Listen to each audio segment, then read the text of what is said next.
welcome back to Crime Besties to another episode of the show. We, first of all, need to probably say sorry for the break, the unplanned break, but, life gets...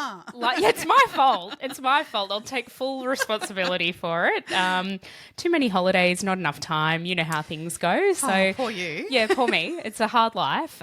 Went to South Australia with my family and it was lovely. And then I did a bit of a 3-night cruise with some work friends or ex-work friends. So is it a booze cruise? Look, it ended up being a little bit like that. I mean, when you've got a drinks package on a cruise, why wouldn't you take full advantage? Like, I've got to pay for this somehow. Oh, definitely. Yeah. Yes. Got to make the most of it. Your drinks package, it ain't free, No, that's right. That's right. I've already paid for this. I might as well get my money's worth. That's right. And some. Yeah. We had one of our party, so I think there were 8 of us who went, and the girl I was sharing a room with, Lana, she ended up getting really, really seasick. Yeah. And it was really rough. It was like even the crew was saying how awful it was. So poor Lana didn't quite make the most of her drinks package, and I don't think cruising's in her future, but the rest of us, we had a pretty good time. So it was nice. Oh, that's not good at all. I mean, seasickness can be horrendous. Yeah, we ended up taking her to like the little medical facility on board, which was it was funny. Not for her. No, I bet. But she was saying even after having the anti-nausea medications and the injection and everything, she didn't feel good until we were back on solid land. Oh, yeah. So, and pretty much you get on solid land and it goes. Yeah, that's what she said. Yeah. It was like straight away. It's almost like you're pregnant. Like, you have that baby and, I do want coffee and I do want... Yeah, it turns out I feel amazing. It's not sucking the life out of me anymore. Exactly. No, I've only been like seasick once and it was horrible. Like... Yeah, I'm usually pretty good, but it's got to be pretty big seas to get me. Yeah, okay. Yeah. Oh, yuck. Anyway, how was your break? Oh, nice. It was good. We had lots of fun with the kids doing lots of different things like go-karting and we went to this great farm down Mornington Way where they get to be hands-on with all the animals and stuff, and so did that with a big crew and of friends and family, and that was really a good day out. So, no, we had a really good holidays. I really enjoyed it. It felt a bit longer with the Easter tacked on, so I think we got a lot out of the weekend or the couple of weeks. So, yeah I mean, back at it though. Exactly. It's like everything's back. Everything's back. And the new season of everything started, so we're trying to figure out the new schedule and how it's all... 2 nights I was saying to you, I messaged you last night going, oh my God, my Wednesday, Thursdays are just... Yeah, so what time did you get home last night? Last night we didn't get home too late, as in it was... What time was it? About 6:30. Okay. But then it's still feed them dinner, bed routine stuff. Like late. It's late for that, like to do those things. But the night before we didn't get home till 8 o'clock. Oh, yuck. So that's going to be our regular on a Wednesday night. Oh, that's yuck. Yeah. So that's way past my bedtime. Like kind of.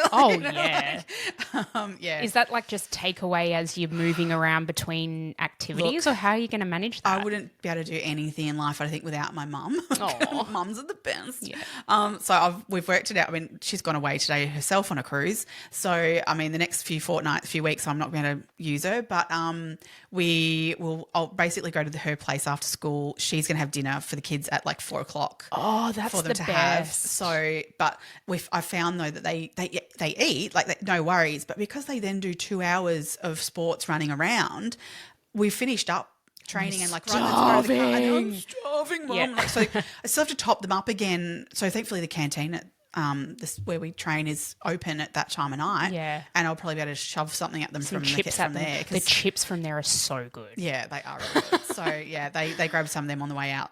Yeah. But you've still got to like then go there and order them, and then you wait for them to cook them, and then so that's all. Yeah, because they cook them to order, don't they? They do. So but that is easier than me trying to get home and then prepare stuff. something. Oh, so I just threw fruit at them as we walked in the door, kind of going like, right, shower while you eat some fruit. Like the other one, like it's just chaos.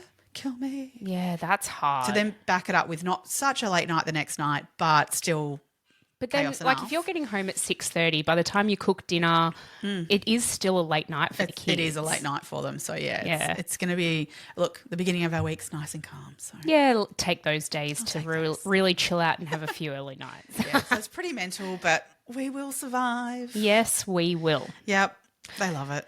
I have a very quick shout out before we get started. We had so many, no joke, with the 2 weeks we've been off, I mean, even prior, the episode that we did release prior to that, our socials have popped off. Trying to keep up with it's been big. So I love it. Thank you, everyone that's commenting and, inboxing us, and it's amazing. So good. So the person I picked to shout out today, she actually had the most amazing suggestion. And I actually can't believe we didn't have this case on our list. Shocked. So Alex Rogers, thank you very much. Number one, for your gorgeous inbox message. It was lovely. But her case suggestion was Jen Shah. I'm like, how did we not have that on? I think because it's almost like that's not a crime, it's just housewives. So I was saying to Meg, we will slot that in after we've had a really heavy week or something that's been really hard for us to... We could do, maybe there's a few within housewives. Maybe we could do a little mini-series on that. Yeah. There's a few housewives with some criminal history. Aren't there though? Oh, it's juicy and it's fun. Yeah. Yeah. Although, I mean, at the end of the day, there's always a victim, Yeah, true. Respectful, but... Absolutely. But at the same time, we can... when I saw that, I was like, how have we not got this on the list? Who are we? I know. Anyway, thank you, Alex. Drop the ball on that one. That's it. So what we decided to do is a series that we're going to do 3 of the US school shootings. We're going to try and keep these episodes quite short and a bit... Look, the themes are very similar going through them. So today you're going to hear an episode on the Columbine school shooting. I'm sure a lot of us, especially of our generation, Meg, remember the Bowling for Columbine. Yeah, Michael Moore documentary. Fantastic documentary. It is amazing. I actually watched it again in preparation. I actually wanted to, and I didn't do it, and I really should have. Yeah. I'm going to, because it's... Do watch it back, because I actually got more from it, I think, watching it now than I did back then. I reckon, absolutely, that's what I thought too. Yeah. Because we've got a different perspective on life, I think, these days. For sure, but also the fact that we now know how much has happened since then, and how many times this has just been replicated, and how school shootings in the US are just par for the course. It's not if, it's when almost. I'm just saying, researching this, we've researched 3 different ones over this. We're going to do 3 that are basically roughly 10 years apart, each of them. That's right. So one from 30 years ago, 20 years ago, and more recently, sort of 20 years ago, 10 years ago, and more recent. And it just so interesting that, in the wrap up of researching all of them, each one you would read, and in the aftermath there was, it sparked conversations around, gun and violence and law and things like that should be around guns. And it was but we talked 20 years ago that sparked that conversation, and 10 years ago you sparked that conversation, and recently we've sparked that conversation, but yet to see any major changes in the US. Well, I think that's something that we can talk about a lot. Absolutely. Yeah, for sure. During this. So, as I said, today we're doing Columbine. We're going to do another release on Friday. So you get 2 episodes this week. Lucky people. Was it Thursday or Friday? Oh, what do you want to do? We'll do Thursday. Do Thursday. All right, fine. Thursday you'll get another episode. Tuesday and Thursday, and then you'll get Tuesday again. Tuesday next week. And then from the week after that, we'll be back to our normal episodes. I think we're going to do a double. We are. 2-parter, because it's a big one we're going to do. Yeah. So stay tuned for that. Yes. All right. Should we get into it? Let's get into Columbine. Yeah. Oh, my gosh. Yeah. All right. On the 20th of April in 1999, the Columbine High School massacre took place. Mm-hmm. So, giving a bit of context at the time, this was probably the first well-known school shooting that occurred in the US, and it really did kind of start a snowball effect of what we've now seen and what we now almost... I think there's almost a bit of a complacency. You'll hear about a school shooting in the US and you go, another one. But these are the guys that, really started it all. With the school shooting, the schools being targeted. The massacre occurred at Columbine High School in Colorado in the US. And the perpetrators were 12th grade students. Their names were Eric Harris and Dylan Klebold. They murdered 13 students and 1 teacher. 10 were killed in the library, and the other students were killed. I think there was hallway, and then one of the teachers was actually killed in like his office. And it was at the time the deadliest mass shooting in a school in the US. Yeah, it's currently ranked number 6. Yeah, isn't that and the disgusting? Fact that these are like, there is like a ranking of these even just blows my mind. But yeah, currently ranked number 6. Yeah. It's horrific. Absolutely horrific. And the number of injured in this was huge. There was 20 people just who were injured, let alone and then the 16 killed. So there was a lot going on. Yeah. I feel like how do we actually even get into it? Because I think this one really and when this happened, I have to say, these guys were the exact same age as me at the time. So, like, I think when this happened, a lot of my friends and I were talking about all of this, of like bullying and things in school was definitely something that happened, within all schools. But how do you get to a point of where you decide that I'm going to go and shoot all these people? We were all experiencing in high schools. I mean, still today. I mean, to be honest, I wouldn't want to be a high school student today. I think it's far worse. But there was so much talk around the fact that the motivation of this was bullying and things, which I don't know if that was really ultimately the motive. Do you know what I mean? Like, the thing that I think about this one is, like, when you read anything about the Columbine High School shootings, there's a lot of narrative around the fact that these 2 boys played a lot of video games. Yes, that's the other thing that gets mentioned a lot too. Yes. And that's the blame for it. Yeah. But fuck off. I'm sorry. Research has sort of proven that that's not the case. Exactly. And also, how many millions and probably up to billions of people play these first-person shooter type games or any sort of semi-violent or violent games who don't then go on to commit a mass murder. No. Like, to me, there's got to be I think it's chemicals in the brain of that particular person. Oh, for sure. It's a combination of those things, not just,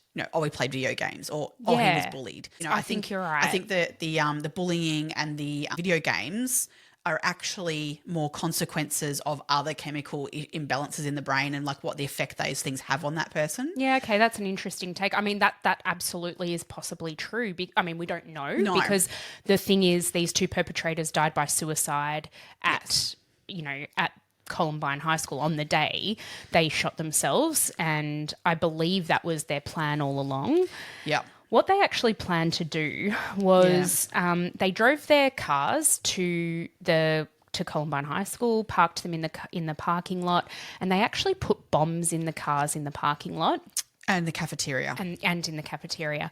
They wanted them to go off at like 11:17, which was like right when the lunch rush or whatever started. The first group of people were going to be in the cafeteria, obviously maximum impact there. Yeah. What they then hoped was going to happen is that would then drive everyone out of the building and into the car park where those car bombs would then go off and inflict more harm. Yeah.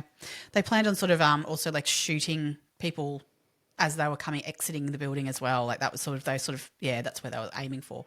And I have to say, these 2 boys, so Eric Harris was sort of considered the leader of them. They were called the Trench Coat Mafia? The Trench Coat Mafia. Well, they weren't, that was actually a video. They used to make, they were part of like the video club or whatever. Yeah. And they used to make these videos and they made a movie around the Trench Coat Club or the Trench Coat Mafia, sorry.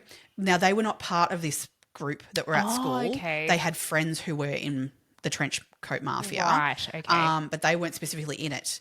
But they chose specifically to wear those trench coats on the day because they did a fair bit of research before doing this. It was almost a year of them discussing and planning this. And they were actually decided purposefully to wear those trench coats because of what they had researched and found that they appeared intimidating. And because of this trench coat mafia stuff, they found that they thought that would be the most scariest to the people to come across. Well, to be honest with you, that worked. They were right.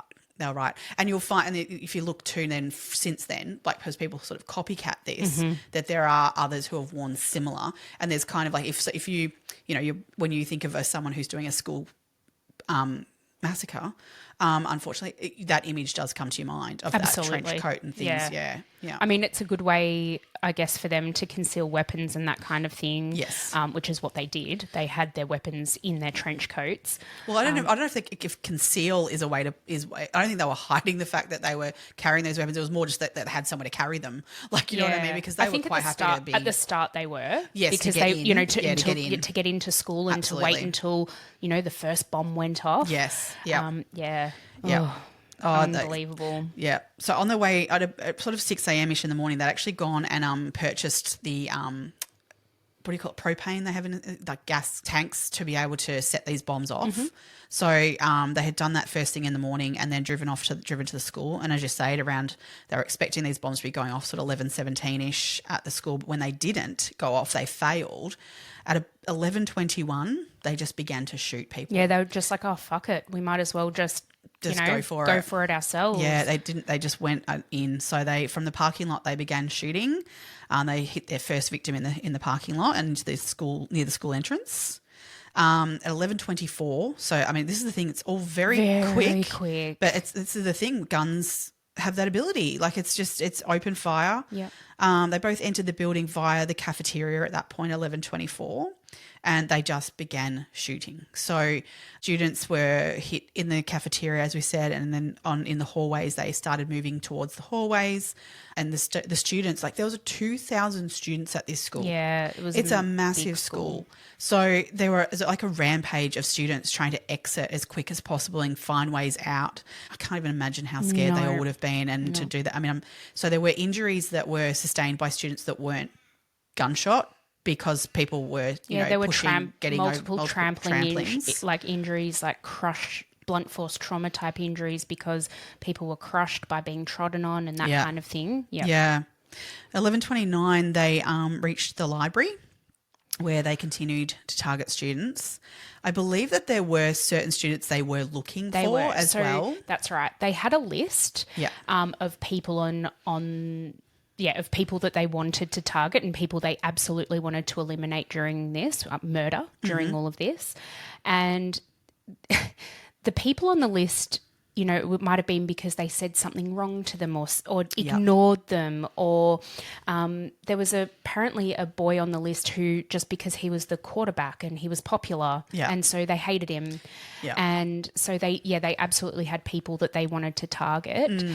And when the police, I mean, this is going a little bit ahead now, but when the police found the list and went through it, they actually did achieve, I think they ended up killing like 70% of the people who were actually on that list. Yeah. So they were definitely targeting certain people. They obviously knew where they would be and when. Yeah. And then the people who were on the list who then weren't killed, my God, can you imagine? How you would feel knowing after that? Yeah, I mean, I don't know. What if you were sick that day? I don't know, and you weren't at the school, but you knew you were on that list. Like, I mean, you go buy a lottery ticket, like because you just lucked out. But like, you'd feel sick that other people died as well for the fact that they were looking for you. Yeah, the survivor's guilt of that would be, I think, a bit really harsh. I think really it would hard. be so hard. Yeah, so hard. So once they've got into the library, again, this was a major central point of where many victims were killed. So that was 11:29. 11:36 a.m., the police began arriving on the scene. Now, that didn't mean they entered the buildings or anything, but they did arrive and they started securing the perimeter. But none of the police entered the building at this point. They just were assessing the situation. Now, if I do understand that from a point of view of like, this is not at this point, like with this shooting, this is not something that's normal. They don't know how to maybe deal with this situation, but they do learn a lot from this. Whether they learn a lot and then implement it is a different story, because we'll get to that with other cases we look at. I did hear an interview with one of the first police officers who attended Columbine High School, and he said, they went in, like the SWAT team were there, and they went in sort of not knowing, do we still approach this like we would an adult situation where but I mean, at this stage, they didn't even know who the shooters were. They didn't know that they were students or anything like that.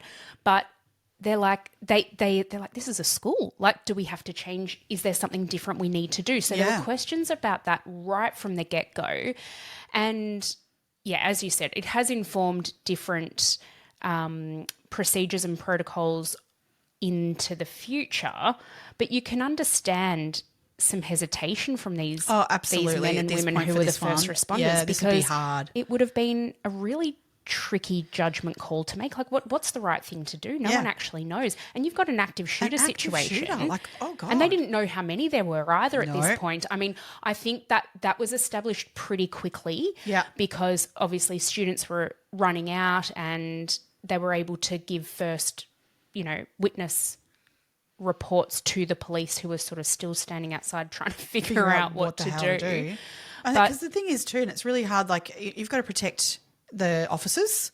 Like, sending someone in, blindly to an active shooter situation, that's not smart either. That's not they become victims themselves too. So it's awful. But then this police officer said in his interview, he's like, I took an oath to protect and serve. So I had to go in. Yeah. I had to protect those children who were in there who were innocent. Absolutely. Oh, it's horrible. It's absolutely awful. Yeah. So at 12:08, Harrison and Klebold, they moved through the school from the library to a separate part of the building. I'm not sure what their goal here was in terms of whether they knew where they were going at this point or not, but it was escalating more and more. However, they did take their own lives at this point. So that basically, but still at this point, the police didn't know that they had taken their own lives. They just, I would assume you're kind of going, I haven't heard shooting in a while, but you still don't know that person's no longer. And they didn't know that there were only two? Yeah. Like, there could have been another 20 for all they knew, hiding somewhere. Yeah. That's right. So the police actually didn't enter and secure the building until like 1 p.m. At which point they started evacuating students and they went through, but they actually didn't clear the building entirely to work out exactly who the shooters were and who wasn't, and who, because this is the thing, you can't just like evacuate people and let them go because you don't know which one of them, like maybe one of them is the killer, like, that's done this. So there was a way of, they had process they had to do to keep everyone there, to keep witnesses and everything. That's it. I mean, they had 2,000 students, I think 600 staff, something like that. Crazy. A huge amount of people that they needed to, account for, number one. And number two, as you said, eliminate them as potential suspects. Yeah. And so, I mean, they did try and set up a coordinated effort to do that. Yeah.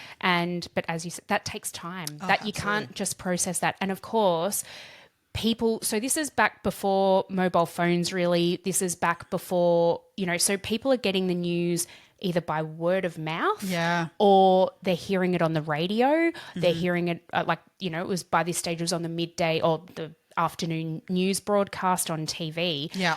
But that then drew a whole new bunch of people to come to Columbine because, of course, if you're a parent and you hear that, you could not keep me away. No. So it's just, you can imagine the state of chaos that surrounded that event at the time. I just wanted to very quickly go back, though, because one of the things that especially Bowling for Columbine definitely touches on this, the access to guns for these boys. Yes. Yep. So in the months prior to these attacks, Harrison Klebold acquired two 9mm shotguns and two 9mm firearms and two 12-gauge shotguns. I don't know anything about guns, but they're big guns. Two of them were big guns and two of them were like little, like handgun type guns. And he was 17. 17. These were actually purchased by a friend of theirs named Robin Anderson, and he bought them at a gun show. They were supplied by two people by the name of Mark Maines and Philip Duran. Yeah, they were both actually convicted as well. So they were convicted for supplying handguns to minors because they were only 17. Yeah. So they were legally in possession of these weapons as well. So it was all okay. So Anderson was kind of a bit of a middleman to these guys. Yep.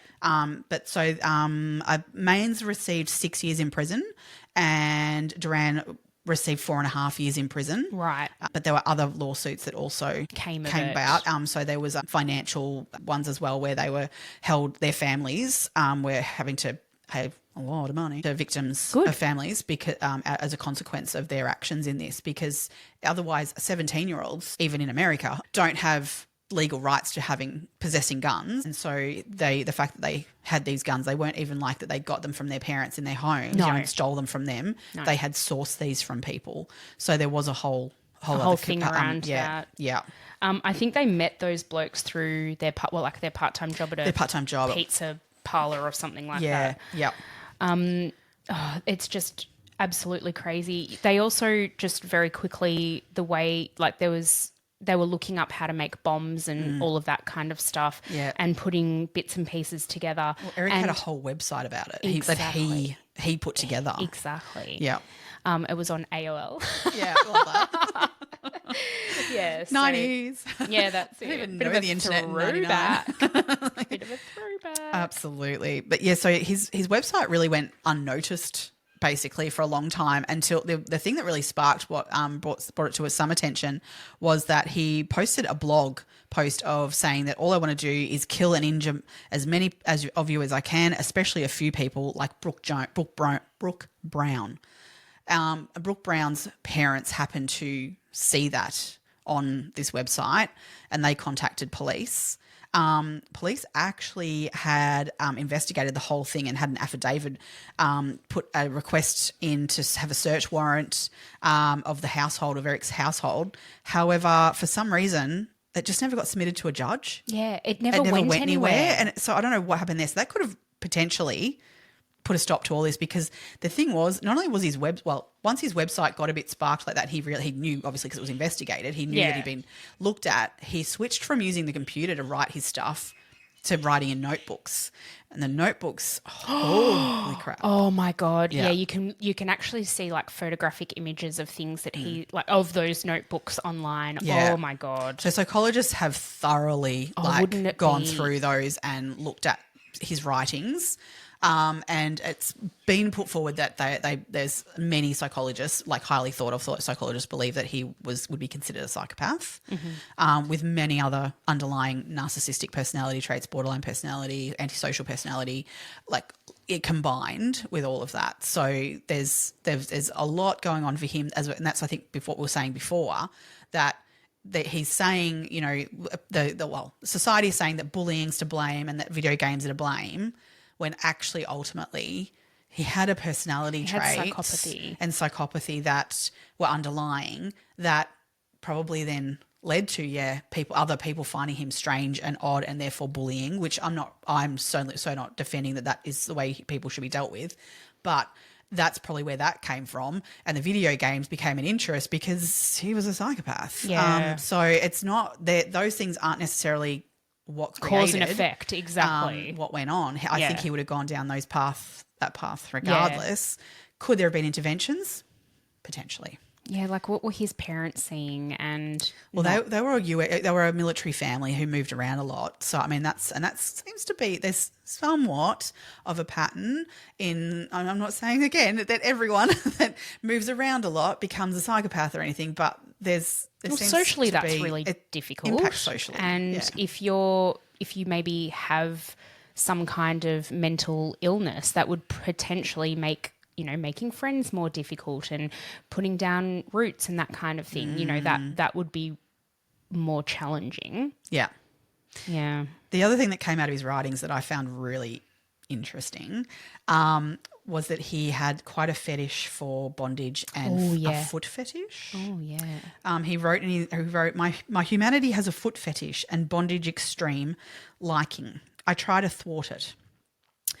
He also described his desire for sex with women, especially for raping and torturing women. Mm-hmm. He had a real negative opinion of women in his writings, things like that.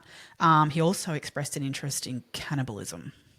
Oh, yuck. He stated that he would like to dismember a woman with whom he could have animalistic sex and eat her flesh.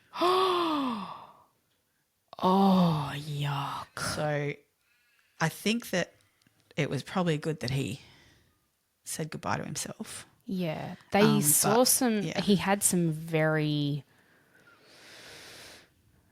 intense pornography as well in his possession when they searched his home. Yeah.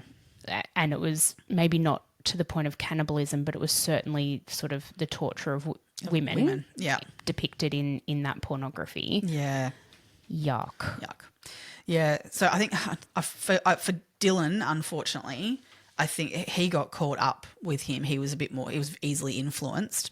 He didn't appear to have as many diagnosable disorders or personality disorders and things like that was noticeable. But he did have writings as well that he kept, and was certainly a disturbed kid as well. Yeah. But was led by Eric. Yeah.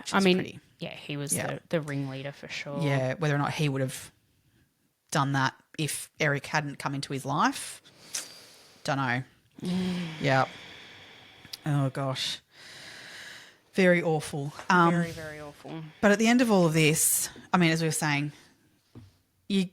I just can't understand the gun laws in America. In this situation, it was a little bit different that they accessed them illegally entirely. And I applaud that there were convictions around that. That's how that should be the case, that these people were found, and the police obviously did a good job of their investigation after the fact to be able to do that. Absolutely. What they were convicted of, though, was supplying guns to a minor. I don't know where their responsibility lies in terms of the fatalities. I know legally they were held legally responsible for it to a degree. Yeah, not but I don't think their sentence reflected that. Not the sentencing, but there was civil action. So there was a $2.5 million lawsuit awarded to the victims, and a portion of that was paid by but was it those paid families. In the end? Look, that I couldn't find. Yeah. And I know. And this is the thing. I do find those rulings. I guess you've got to go into those with those civil suits in a respect of like you just want it to be known. Yeah. That they were accountable. Yeah. Because whether or not I'm sorry, but many of these families are not going to have $2.5 million in their back pocket to go and pay out these things. So I don't know how that works. But I believe of the $2.5 million, 600,000 of that was given to the two men that were convicted of the possession of the guns. Okay. So, I mean, it's a fair... Oh, no, sorry, it might have been more than that even, actually. I think that was 600,000. No, 600,000 was one of them, the main guy. Yeah. And Duran, I think, was like, I want to say like 300,000. Okay. Yeah. Yeah. So, in wrapping up, we just would like to pay respect, obviously, to the victims of this. As we said, there were 16 people who were killed. One of those people, I should just go back to actually, one of the 16 that were killed in this incident actually died,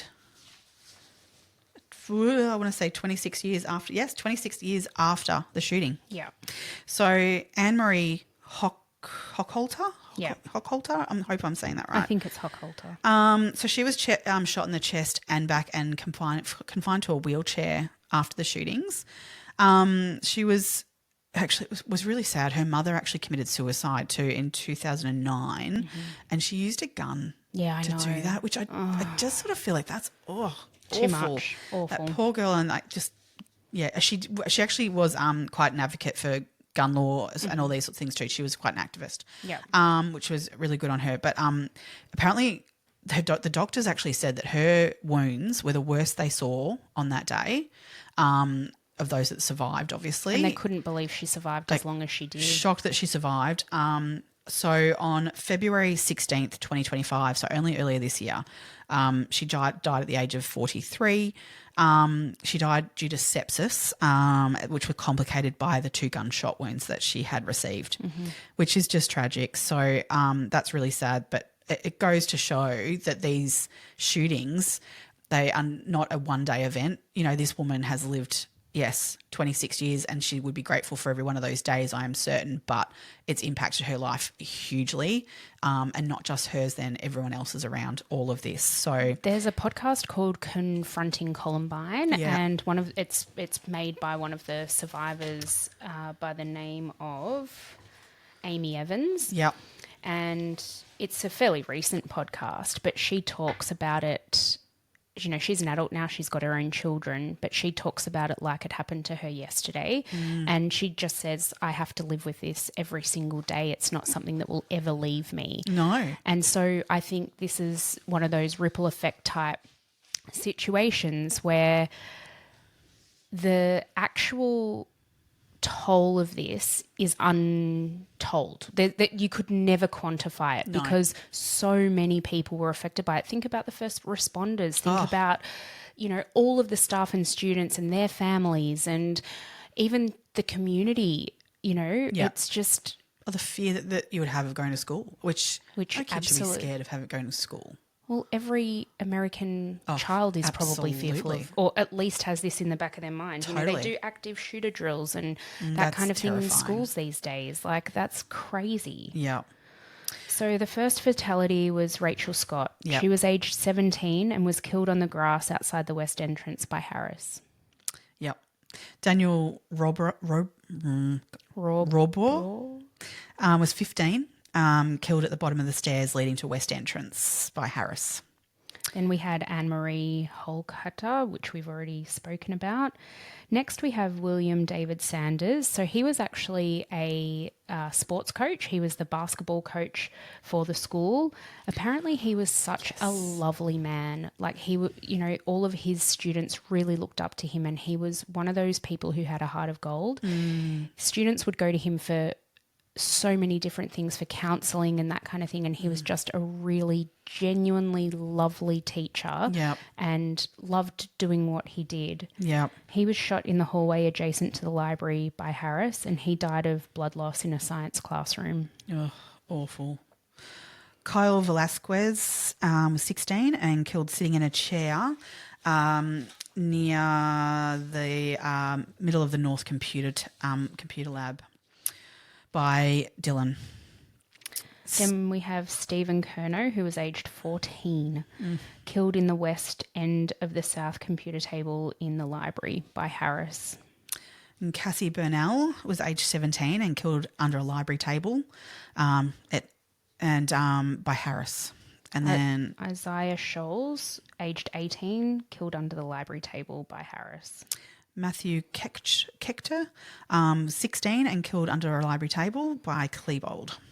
Lauren Townsend, aged 18, killed under the library table by Klebold.